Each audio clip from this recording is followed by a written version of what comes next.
শহরে পড়ি, কিন্তু মন পড়ে থাকে নয়নপুর গ্রামেই। এবছর পয়লা বৈশাখে ফিরেই শুনলাম মেলা হচ্ছে না। আমার বুকের ভেতর মোচড় দিল। পুকুর পাড়ে দাঁড়িয়ে শুনছিলাম জলিল কাকার কথা। গত বছর যা হইছে আর ঝুঁকি নেব না, মেলা হইবে না এবার। আমি দাঁড়িয়ে বললাম, কিন্তু কাকা, মেলা তো আমাদের আত্মা।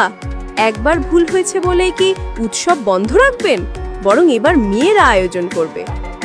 লোকজন হেসে উঠল, কিছু গালি দিলেও হয়তো মনে মনে, কিন্তু আমি হাল ছাড়িনি। আমি এই গ্রামের মাঝি 25 বছর ধইরা। একবার ভুল হইছে, পয়লা বৈশাখের রাতে গন্ডগোল। তাই বলছিলাম এবার মেলা বন্ধ রাখলেই ভালো।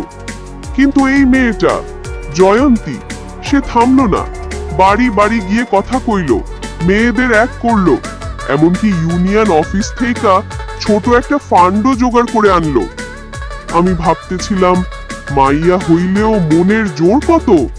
তাই শেষমেশ বললাম, ঠিক আছে করো, কিন্তু কোনো গন্ডগোল চাই না। আমরা মেয়েরা একসাথে কাজ শুরু করলাম।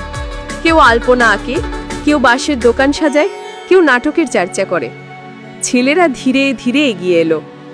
মাঠে রং লাগলো, মুখে লাগলো হাসি।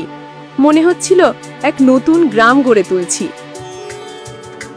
পয়লা বৈশাখের সকালে আমি হাঁটি হাঁটি করে মাঠে গেলাম। কি দেখি, ছোট ছোট ছেলে মেয়ে শোভাযাত্রা করছে, ঢোল বাজাচ্ছে। মেয়েগুলা নাটক করছে গ্রামের ঐক্য আর নারীর সাহস নিয়ে।